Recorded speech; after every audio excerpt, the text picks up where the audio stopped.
एक शिष्टमंडल मुख्य चुनाव आयुक्त को मिलकर आया है, जिसमें मेरे साथ पार्टी के वरिष्ठ नेता श्री अनिल बलूनी जी, पार्टी के चुनाव आयोग का जो काम देखते हैं पाठक साहब, हमने आज चुनाव आयोग के सामने जिस तरह राहुल गांधी लगातार देश के अंदर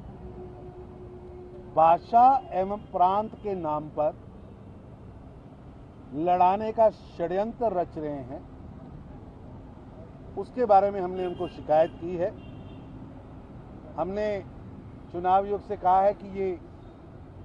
सीरियल वेल हैप्चुअल ऑफेंडर है, झूठ बोलने के, षड्यंत्र करने के, भ्रम पैदा करने के। लेकिन इस बार जिस तरह से देश को उत्तर व दक्षिण के बीच में दरार डालकर लड़ाने का एक घिनौना षड्यंत्र कांग्रेस ने रचा है। पहले लगातार तमिलनाडु के भाषणों में राहुल गांधी जी ने भाषा के नाम पर एक भ्रम पैदा करने की बात रखी कि देश के अंदर वन नेशन, वन लीडर और वन लैंग्वेज का योजना चल रही है, और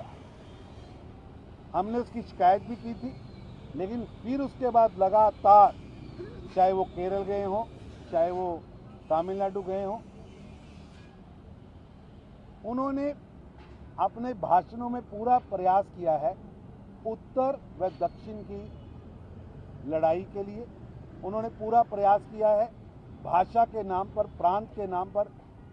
तमस का वातावरण उत्पन्न हो और ये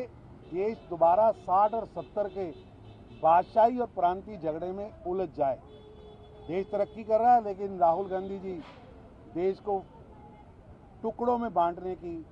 भाषाओं में बांटने की, प्रांतों में बांटने की बात कर रहे हैं। हमने लिखित में शिकायत दी है, उनके भाषणों के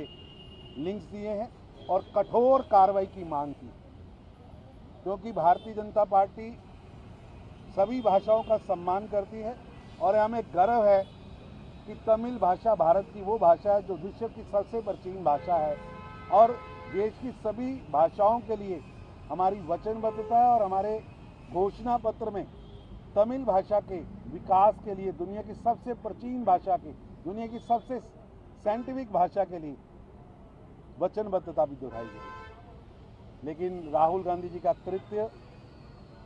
घिनौना है, देश की आंतरिक सुरक्षा को खतरे में डालने वाला है। दूसरा, हमने शिकायत की है कि राहुल गांधी देश के अंदर 20 करोड़ गरीब बढ़ गए हैं, इसका एक झूठा प्रचार कर रहे हैं। ना उनके पास कोई प्रमाण है और ये इतना बड़ा झूठ है जैसे कोई दिन के अंदर रात की बात कही। उल्टा देश का नीति आयोग, जो कि इंडिपेंडेंट एक एजेंसी है, उसने अपनी रिपोर्ट में कहा है कि देश के अंदर नरेंद्र मोदी जी के 10 साल की सरकार में 24.82 करोड़ गरीब गरीबी रेखा से ऊपर आए हैं। गरीबों के घर में शौचालय पहुंचा है, पीने का पानी पहुंचा है, रसोई गैस पहुंचा है, गरीब की जिंदगी में परिवर्तन आया। चुनाव आयोग ने हमें आश्वासन दिया है कि कठोर कार्रवाई होगी। हमने ममता बनर्जी द्वारा जो वेस्ट बंगाल में तमस व तनाव का वातावरण, वोट बैंक की राजनीति करने का वातावरण जो खड़ा करने की कोशिश की है, जिस तरह श्री रामनवमी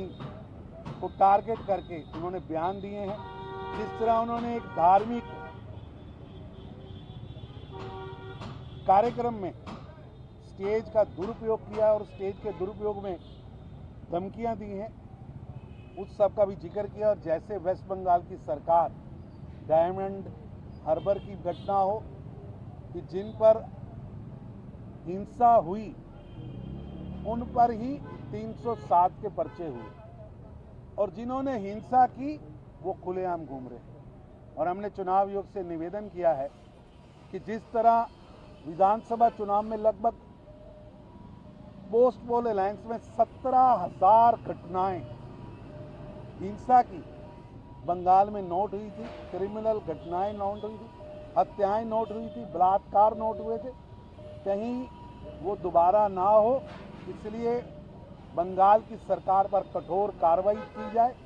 और बंगाल के वोटर्स उनको सुरक्षा दी जाए और चुनाव के बाद भी सुरक्षा दी जाए, क्योंकि टीएमसी के कई नेताओं ने स्पष्ट किया, धमकाने का प्रयास किया, धमकियां दी कि चुनाव खत्म होने के बाद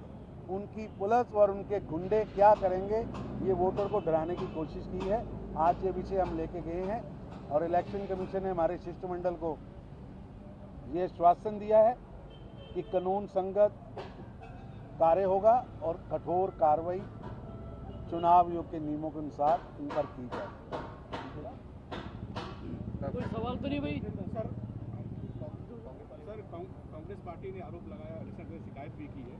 कि जिस तरह से सूरत में निर्विरोध से निर्वाचित हुए आपके कैंडिडेट उनके खिलाफ कि वहाँ ब्रेकिंग किया गया, बड़े पैमाने पर पैसे का बंदोबस्त लेकर चुनाव जीता गया। आपके रिश्तेदार भी जिस कैंडिडेट को अपनी लोकसभा में उसका नाम सेकंड करने वाला कोई नहीं मिल रहा, इतने बुरे हालात में आज इंडी गठबंधन, कांग्रेस नेतृत्व का गठबंधन पहुंच चुका है। ये दर्शाता है कि कांग्रेस पार्टी और उसके सहयोगियों को समर्थन तो दूर, उनके साथ चलने को भी तैयार कोई नहीं है। ये उनकी हताशा